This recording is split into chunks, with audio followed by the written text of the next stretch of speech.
പ്രിയപ്പെട്ടവരെ, തിരുവനന്തപുരവും കേരളവും എന്നല്ല, നമ്മുടെ രാജ്യം മുഴുവനും ശ്രദ്ധിക്കുന്ന പ്രദേശമായി നമ്മുടെ തിരുവനന്തപുരം കോർപ്പറേഷൻ മാറിക്കഴിഞ്ഞു.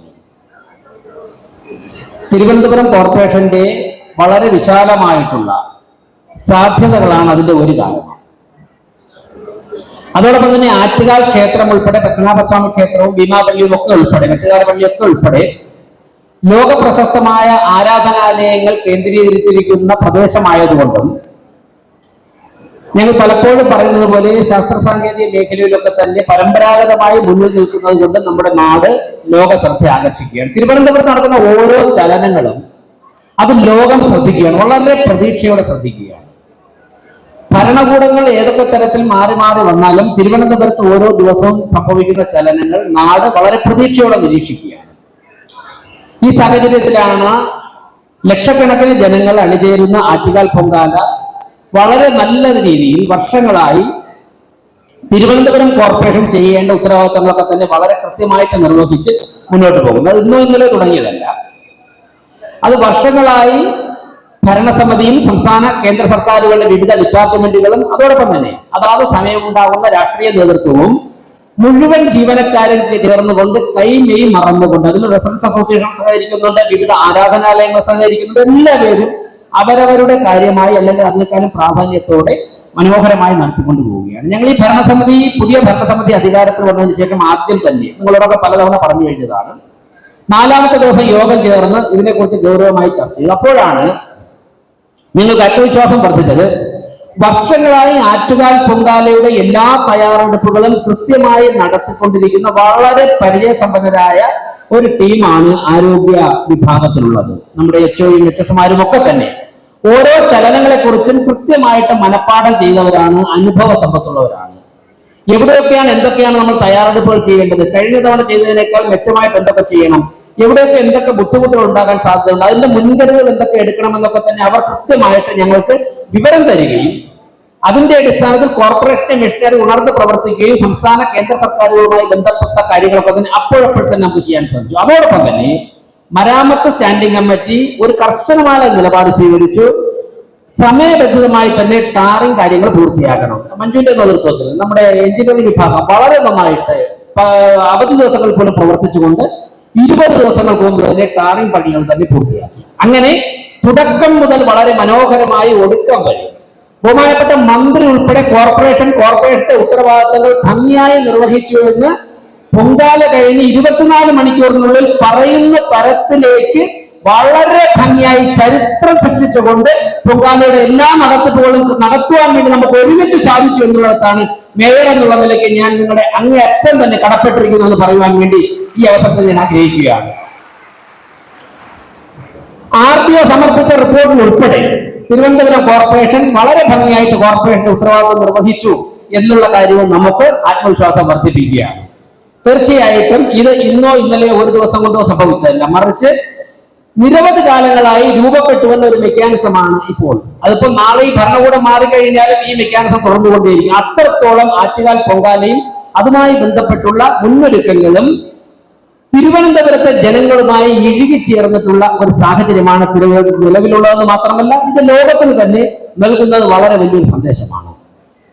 തീർച്ചയായിട്ടും നമ്മുടെ നാട് ഒരു മാതൃകയായിട്ട് മാറുകയാണ്. ഞാൻ ഈ അവസരത്തിൽ കൃത്യമായിട്ട് ഇപ്പോ ദിവസങ്ങൾക്ക് മുമ്പ് തന്നെ ജോലി ആരംഭിച്ച് വളരെ ഉത്സാഹത്തോടെ ഞാൻ മണക്കാട് ഭാഗത്ത് വന്നപ്പോഴേക്കും HOയോട് ഞാൻ ചോദിച്ചു, ഇത്ര വേഗം ഇവിടെയൊക്കെ ക്ലീൻ ആയോ? കാരണം ഞങ്ങൾ ആറ്റുകാലം ഓടി മണക്കാട് എത്തിയപ്പോഴേക്കും അവിടുത്തെ റോഡുകളിലെ ചവറൊക്കെ മാറിക്കഴിഞ്ഞു.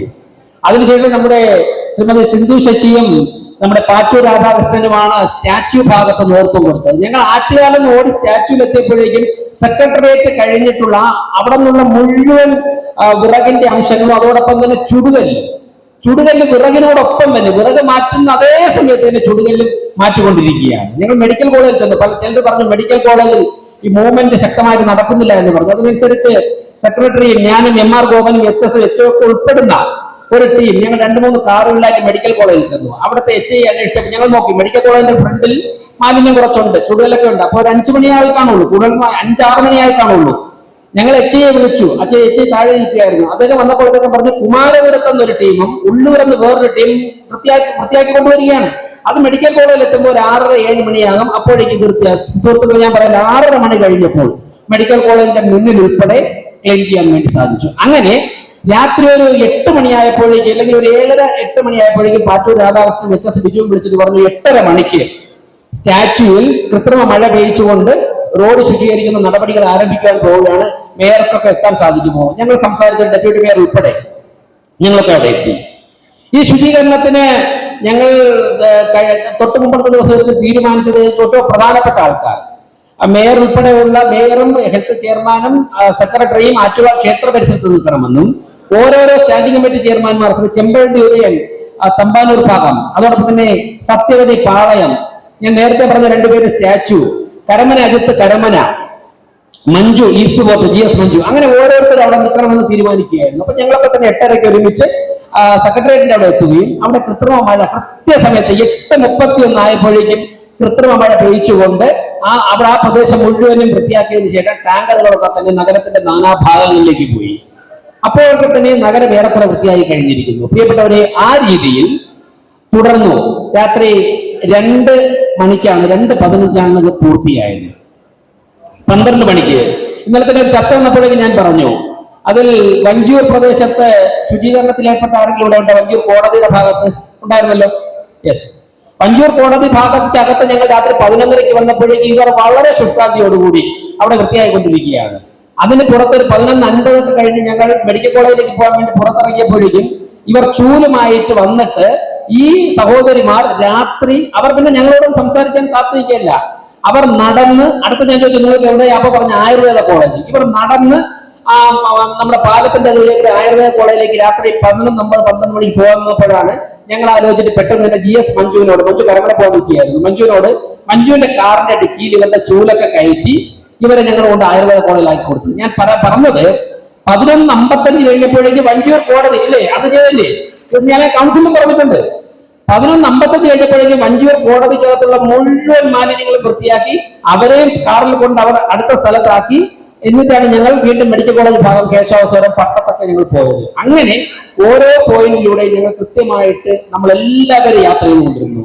നമ്മുടെ സെക്രട്ടറി വനിതയാണ്, പക്ഷെ രാത്രി 10-11 മണിക്ക് സെക്രട്ടറിയോട് പോകണമെന്ന് പൊയ്ക്കോളൂ, വീട്ടിലോട്ട് പൊയ്ക്കോളൂ, ഇനി ഞങ്ങൾ നോക്കിക്കോളാം ഞാൻ മേയർ തന്നെ നിർബന്ധിച്ച് പറഞ്ഞിട്ടാണ് സെക്രട്ടറി പോയത്. അല്ലെങ്കിൽ 2 മണിവരെ ആയാലും കൂടെ വയ്ക്കാൻ തയ്യാറായിരുന്നു. അതുകൊണ്ട് തന്നെ HS HO ഒക്കെ തന്നെ എല്ലാവരും ഓരോ സ്ഥലങ്ങളിലേക്ക് യാത്ര ചെയ്യുന്നു. അത്രത്തോളം ആത്മാർത്ഥത കോർപ്പറേഷന്റെ ജീവനക്കാരുടെ ഭാഗത്തുനിന്നുണ്ടായത് കേവലം ശമ്പളം വാങ്ങുവാൻ വേണ്ടി ചെയ്യുന്ന ഒരു തൊഴിലെന്നല്ല, ഈ നാട് എന്റേതാണ് എന്നുള്ള ഒരു വികാരമാണ് അവരിൽ നിന്ന് പ്രതിഫലിച്ചത് എന്നാണ് എനിക്ക് പ്രിയപ്പെട്ട ജീവനക്കാരോട് പറയുവാനുള്ളത്.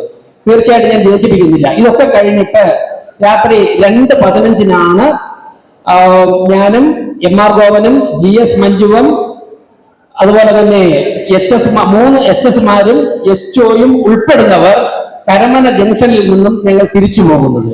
ഞാൻ തിരിച്ചു വരുമ്പോഴേക്കും ശ്രീകണ്ഠേശ്വര ഭാഗത്ത് കുറെ പുരുഷന്മാരായ ജീവനക്കാർ ജോലിയൊക്കെ അവസാനത്തെ ലോഡ് കൊണ്ട് പോവുകയാണ്. ഞാൻ വീട്ടിലേക്ക് വന്നപ്പോൾ അപ്പോൾ 2:40 ആവും. പ്രിയപ്പെട്ടവരെ, എത്രയും പറഞ്ഞത് അങ്ങനെയാണ് നമ്മുടെ നഗരത്തെ നമ്മൾ കാത്തു സൂക്ഷിക്കുന്നത്. തീർച്ചയായിട്ടും ചില പാഠങ്ങൾ ഈ പൊങ്കാലയിൽ നിന്ന് ഭരണസമിതി എന്നുള്ള നിലയ്ക്ക് ഞങ്ങൾ ഉൾക്കൊണ്ടിട്ടുണ്ട്. ഒന്ന്, നമ്മുടെ ജീവനക്കാരുടെ ആത്മാർത്ഥത. ഞാൻ ഒരു കാര്യം നിങ്ങളോട് പറയാം, ഏതൊരു മാധ്യമമായാലും ഏതൊരു ഘടകത്തിലായാലും ഇത്രത്തോളം ആത്മാർത്ഥമായി ജോലി ചെയ്യുന്ന തിരുവനന്തപുരം കോർപ്പറേഷനിലെ ജീവനക്കാരുടെ മേൽ ഒരു ഭൂപോലും പറിച്ചിട്ട് വേദനിപ്പിക്കുവാൻ ഞങ്ങൾ അവർ അനുവദിക്കുകയില്ല എന്ന് ഞാൻ ഈ അവസരത്തിൽ നിങ്ങളുടെ മുമ്പിലേക്ക് പ്രഖ്യാപിക്കുക. അത് ആര് പറഞ്ഞാലും കൃത്യമായിട്ട് മേയർ എന്നുള്ള നിലയ്ക്ക് അതിനിടപെട്ടുകൊണ്ട് ഈ ഭരണസമിതി ഞങ്ങൾ 101 കൗൺസിലർമാരും ശക്തമായിട്ട് ഇടപെട്ടുകൊണ്ട് അതിനെ പ്രതിരോധിക്കുവാൻ വേണ്ടി ഞങ്ങൾ തയ്യാറാണെന്നാണ് എനിക്ക് ഈ അവസരത്തിൽ പറയുവാനുള്ളത്. ഞാനിത് പറയുവാൻ കാരണം കേവലം 4-5 വർഷത്തേക്ക് ഒരു ഭരണം നടത്തിയിട്ട് പോവുക എന്നുള്ളതിലപ്പുറം നമ്മുടെ നാടിന്റെ ചരിത്രം തന്നെ മാറ്റിമറിക്കുവാനുള്ള ഒരു ശേഷിയുള്ള പട്ടണമാണ് തിരുവനന്തപുരം. അതിനൊരു ഭരണസമിതി മാത്രം വിചാരിച്ചാൽ സാധിക്കില്ല, മറിച്ച് ഈ നാട് ഒറ്റക്കെട്ടായി നിൽക്കണമെന്നാണ് പറയുന്നത്. അതിന് തന്നെ ഈ നമ്മുടെ ജീവനക്കാരെ ചേർത്ത് പിടിക്കാൻ ഞങ്ങൾ തീരുമാനിച്ചിരിക്കുകയാണ്. ഞങ്ങൾ 101 പേർ ഒറ്റക്കെട്ടായി നിന്നുകൊണ്ട് ബഡ്ജറ്റ് പാസ്സാക്കിയിരിക്കുകയാണ്. ഈ കോർപ്പറേഷനിലെ ജീവനക്കാർക്കും ഇവിടുത്തെ ഇപ്പോഴത്തെ കൗൺസിലർമാർക്കും മുൻ കൗൺസിലർമാർക്കും ന്യായമായ വിലയ്ക്ക് ക്വാളിറ്റിയുള്ള ഉൽപ്പന്നങ്ങൾ കിട്ടുവാൻ വേണ്ടി കോർപ്പറേഷൻ തന്നെ ഒരു സൂപ്പർ മാർക്കറ്റ് ആരംഭിക്കുവാൻ തീരുമാനിച്ചു എന്നുള്ളത് ജീവനക്കാരെ ചേർത്ത് പിടിക്കുവാൻ വേണ്ടിയുള്ള തീരുമാനത്തിന്റെ അടിസ്ഥാനത്തിലാണ്. ഞാൻ ചോദിക്കട്ടെ, പോലീസുകാർക്ക് ക്യാൻറ്റീൻ ഉണ്ടോ? പട്ടാളക്കാർക്ക് ക്യാൻറ്റീൻ ഉണ്ട്. മറ്റു ഓരോ മേഖലയിലും അവരുടെ ജീവനക്കാരെ സംരക്ഷിക്കുവാൻ വേണ്ടിയിട്ട് അവർക്കൊക്കെ തന്നെ ആ സംവിധാനങ്ങളുണ്ട്. ഒരു ജീവിതകാലം മുഴുവനും ഒരു നഗരത്തിലെ അല്ലെങ്കിൽ ഒരു നാടിലെ ജനങ്ങളെ സംരക്ഷിക്കുവാൻ വേണ്ടി അവിടെ ഉണ്ടാകുന്ന മാലിന്യം ഉൾപ്പെടെ പെറുക്കി മാറ്റുവാൻ വേണ്ടിയിട്ട് തയ്യാറായി നിൽക്കുന്ന ഒരു ജനതയെ ചേർത്ത് പിടിക്കുവാൻ വേണ്ടി ഉത്തരവാദിത്വമുള്ള ഒരു ഭരണകൂടം തയ്യാറാകണമെന്നുള്ള ചർച്ചയിൽനിന്നാണ് പ്രിയപ്പെട്ടവരെ നിങ്ങൾ ആരംഭിച്ചിരിക്കുന്നത്. എന്നോട് പലരും ചോദിച്ചു, മുൻ കൗൺസിലർമാർ എന്താണ് അതിൽ പെടുത്തിയത്? മുൻ കൗൺസിലർമാർ അവർ 5 വർഷം, ചിലർ 10 വർഷം, ചിലർ 20 വർഷം അവരുടെ മനുഷ്യായുസിലെ നല്ല ഏറ്റവും എനർജറ്റിക് ആയിട്ടുള്ള ഒരു ഘട്ടം ഈ നഗരസഭയ്ക്ക് വേണ്ടി മാറ്റിവെച്ചവരാണ്. അവരാരും തന്നെ അവരുടെ വ്യക്തിപരമായ കാര്യങ്ങൾക്ക് വേണ്ടി ആയിരുന്നില്ല. ജനങ്ങളുടെ ബർത്ത് സർട്ടിഫിക്കറ്റ് സംഘടിപ്പിക്കാൻ, ഡെത്ത് സർട്ടിഫിക്കറ്റ് സംഘടിപ്പിക്കാൻ, അവരുടെ വീട്ടിൽ കുടിവെള്ളം എത്തിക്കുവാൻ, അവരുടെ വീട്ടിൽ ഒരു മരണം നടന്നു കഴിഞ്ഞാൽ അവിടെ ശവസംസ്കാരം നടത്താൻ സഹായിക്കാൻ വേണ്ടി, ഒരാൾക്ക് ആശുപത്രിയിൽ ആവശ്യം വന്നാൽ അവിടെ എത്തുവാൻ വേണ്ടി, അങ്ങനെയാണ് നമ്മുടെ കൗൺസിലർമാർ അവരുടെ ജീവിതം മാറ്റിവെച്ചത്. അവർക്ക് നാളെ ഈ കോർപ്പറേറ്റ് മുന്നോട്ട് നടന്നു പോകുമ്പോഴേക്കും എന്റേതാണ് ഈ പ്രസ്ഥാനമെന്ന് തോന്നുന്ന തരത്തിൽ ഇത് നന്നാവണമെന്ന് പ്രാർത്ഥിക്കണമെങ്കിൽ അവരെ ചേർത്ത് പിടിക്കുവാനുള്ള ഒരു മാനസികാവസ്ഥ ഇവിടുത്തെ അതാത് സമയങ്ങളിലെ ഭരണകൂടങ്ങൾ കാണിച്ചാൽ മാത്രമേ അവരുടെ ഒരു പ്രാർത്ഥനയുടെ അടിസ്ഥാനത്തിൽ നമുക്ക് മുന്നോട്ട് പോകാനും വളരുവാനും സാധിക്കുകയുള്ളൂ. ഏതൊരു നാട് വളർന്നിട്ടുണ്ടെങ്കിലും ആ നാടിന് വേണ്ടി അധ്വാനിക്കുന്നവരുടെ പ്രാർത്ഥനയിൽ നിന്നാണ് ആ നാട് വളർന്നിട്ടുള്ളത് എന്ന് മനസ്സിലാക്കിക്കൊണ്ടാണ് ഞങ്ങൾ ആ തീരുമാനമെടുത്തിട്ടുള്ളത്. എത്രയും പെട്ടെന്ന് തന്നെ നിങ്ങളെ ചേർത്ത് പിടിച്ചുകൊണ്ട് ആ പ്രസ്ഥാനം ഞങ്ങൾ ആരംഭിക്കുവാൻ തീരുമാനിച്ചു. ഏറ്റവും ക്വാളിറ്റിയുള്ള, വില കുറഞ്ഞത് മാത്രമല്ല, ക്വാളിറ്റിയുള്ള വില കുറഞ്ഞ ഉൽപ്പന്നങ്ങൾ നമുക്ക് ലഭിക്കണം എന്നുള്ളതാണ് നിലപാട്. മരുന്ന് വില കുറച്ച് കിട്ടുവാൻ, ബ്ലഡ് ടെസ്റ്റ് വില കുറച്ച് കിട്ടുവാൻ വേണ്ടി ചേർത്ത് പിടിച്ചുകൊണ്ട് ഞങ്ങൾ മുന്നോട്ട് പോവുകയാണ്. ഞാൻ ദീർഘിപ്പിക്കുന്നില്ല. ഇന്നിപ്പോ ഇവിടെ വന്നപ്പോഴേക്കും ഞാൻ ആദ്യം കരുതിയത് ഇത് പെട്ടെന്ന് ശ്രദ്ധിച്ചില്ല, എന്റെ മ്യൂസിക് പാട്ട് റെക്കോർഡ് ചെയ്തേക്കെന്നാണ് വിചാരിച്ചത്. ഇവിടെ വന്ന് എല്ലാവരെയും കണ്ട് വിഷയത്തിന് ശേഷമാണ് നോക്കിയപ്പോഴേക്കും യൂണിഫോം നമ്മുടെ ഒരു സഹോദരി പാടുന്നതാണ് എന്ന് മനസ്സിലാക്കിയത്. ഞാൻ ചോദിച്ചപ്പോൾ തമ്പാനാണെന്നാണല്ലേ, തമ്പാനിലുള്ള നമ്മുടെ ജീവനക്കാരാണ്. പാർട്ടി രാധാകൃഷ്ണൻ സംസാരിക്കുകയാണ്. ഒരു സംശയവും വേണ്ട, നമുക്ക് ഈ വർഷം എല്ലാ വർഷവും വേണം, ഈ വർഷത്തിൽ തന്നെ നമ്മുടെ ജീവനക്കാരുടേതായ ഒരു കലാപരിപാടി, അത് മത്സരമാകണമോ അല്ലാതെ അവതരിപ്പിക്കാനുള്ള അവസരമാകണോ നമുക്ക് ആലോചിക്കണം. മുഴുവൻ ജീവനക്കാരുടെ ഒരു കലാപരിപാടി കോർപ്പറേഷൻ മുൻകൈ എടുത്തുകൊണ്ട് തന്നെ, കാരണം നമുക്കൊക്കെ തന്നെ സാഹചര്യങ്ങൾ അനുകൂലമായി ലഭിക്കാത്തത് കൊണ്ട് നമ്മളൊക്കെ ഇപ്പൊ കാണുന്ന സൂപ്പർ സ്റ്റാറുകളെക്കാളും അല്ലെങ്കിൽ ഏറ്റവും നന്നായിട്ട് പാട്ടുന്ന പാട്ടുകാരെക്കാളൊക്കെ മികച്ച കഴിവുള്ളവർ ഇതിനിടയിൽ പലരും ഇരിക്കുന്നുണ്ട്. പക്ഷെ ജീവിത സാഹചര്യം മറ്റു പലതും ആയതുകൊണ്ട് നമുക്ക് നമ്മുടെ കഴിവുകൾ പ്രകടിപ്പിക്കാനുള്ള മതിയായ അവസരങ്ങൾ ലഭിക്കാത്തത് കൊണ്ടാണ്. അവസരം കിട്ടിക്കഴിഞ്ഞാൽ ഏറ്റവും മികച്ച കലാകാരന്മാരും കലാകാരികളും ഈ കൂട്ടത്തിലുണ്ട് എന്നുള്ളത് തിരിച്ചറിഞ്ഞുകൊണ്ട് കലാപരിപാടികൾ സംഘടിപ്പിക്കുവാനുള്ള ഒരു അവസരം, അത് ഒരു ദിവസമില്ല, 1, 2, 3 ദിവസം നമുക്ക് മാറ്റിവെക്കാമെന്നാണ്. കാരണം ഏതൊരു ജോലി ചെയ്താലും ആ ജോലി ചെയ്യുന്ന മേഖലയിൽ നമ്മൾ എൻജോയ് ചെയ്യണം. ജീവിതം ഒന്നേ ഉള്ളൂ. ഒരുപക്ഷെ ഞാൻ ആഗ്രഹിച്ചത് വേറെ ഏതൊരു മേഖല, ഞാൻ എത്തിച്ചേർന്ന രാഷ്ട്രീയക്കാരനായിട്ടാണ്. ഇവിടെ ഇതിൽ പലരും വേറെ ഏതൊരു മേഖലയിലായിരിക്കും ആഗ്രഹിച്ചത്. പക്ഷെ നമ്മൾ എത്തിച്ചേർന്നത് ഒന്നുകിൽ ശുചീകരണ തൊഴിലാളി, അല്ലെങ്കിൽ സൂപ്രണ്ട്, അല്ലെങ്കിൽ എഞ്ചിനീയർ. പക്ഷെ അവിടെ ഒരുപാട് ടെൻഷൻ ഉണ്ടാകും. ആ ടെൻഷൻ അനുഭവിച്ച് മുന്നോട്ട് പോകുക എന്നുള്ളതല്ല, മറിച്ച് അതിനെ എൻജോയ് എന്ന തരത്തിലേക്ക് ആക്കി മാറ്റുവാൻ വേണ്ടി നമ്മൾ തയ്യാറാകണം. തീർച്ചയായിട്ടും അത്തരത്തിലുള്ള ഒരവസരം സൃഷ്ടിക്കുന്നതിനെ കുറിച്ച് ഞങ്ങൾ ആലോചിക്കുന്നുണ്ട്. അത്തരത്തിലുള്ള അവസരങ്ങൾ സൃഷ്ടിക്കുന്നതിനെ കുറിച്ച് ഞങ്ങൾ ആലോചിക്കുന്നുണ്ട്. അത് വരുന്ന ദിവസങ്ങൾ നമുക്ക് ചർച്ച ചെയ്തിട്ട് അവതരിപ്പിക്കാം. മറ്റൊരു ശ്രീ എം ആർ ഗോപൻജി ഓർമ്മിപ്പിച്ച ഒരു കാര്യം, അത് ഓർമ്മിച്ചിട്ട് ഞാൻ വിട്ടുപോയാൽ പിന്നീട് അദ്ദേഹം പറയേണ്ടി വന്നില്ലേ. നമ്മുടെ ഈ പൊങ്കാല കണക്കുകൾ പുറത്തു വരുമ്പോഴേക്കും നിങ്ങൾക്ക് കാര്യങ്ങൾ വ്യക്തമാവും.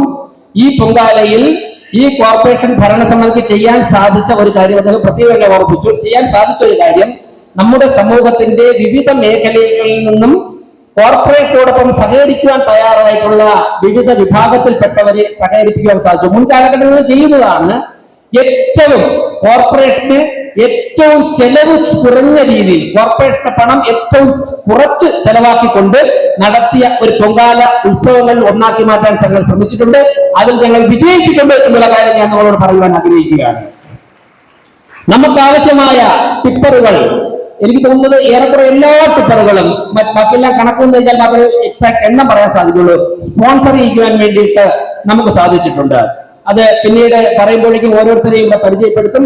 സ്പോൺസറിക്കാൻ വേണ്ടി സാധിച്ചിട്ടുണ്ട്. നമ്മുടെ വിവിധ കോൺട്രാക്ടർമാർ, അതോടൊപ്പം തന്നെ നമ്മുടെ മാലിന്യ വസ്തുക്കൾ ശേഖരിച്ചു പോകുന്ന കമ്പനികൾ ഒക്കെ തന്നെ, അതോടൊപ്പം തിരുവനന്തപുരത്തെ കാറ്ററിംഗ് അസോസിയേഷനും ഹോട്ടൽ ഓണേഴ്സും ചേർന്നുകൊണ്ട് നമുക്ക് ആഹാരം, നമുക്ക് ആവശ്യമുള്ള ഭക്ഷണം, നമ്മുടെ ശുചീകരണ തൊഴിലാളികൾക്ക് ആവശ്യമായ ഭക്ഷണം കോർപ്പറേഷന്റെ ഒരു ബില്ലിലും എഴുതേണ്ട ആവശ്യമില്ല, അത് തരാൻ വേണ്ടി അവർ തയ്യാറായി.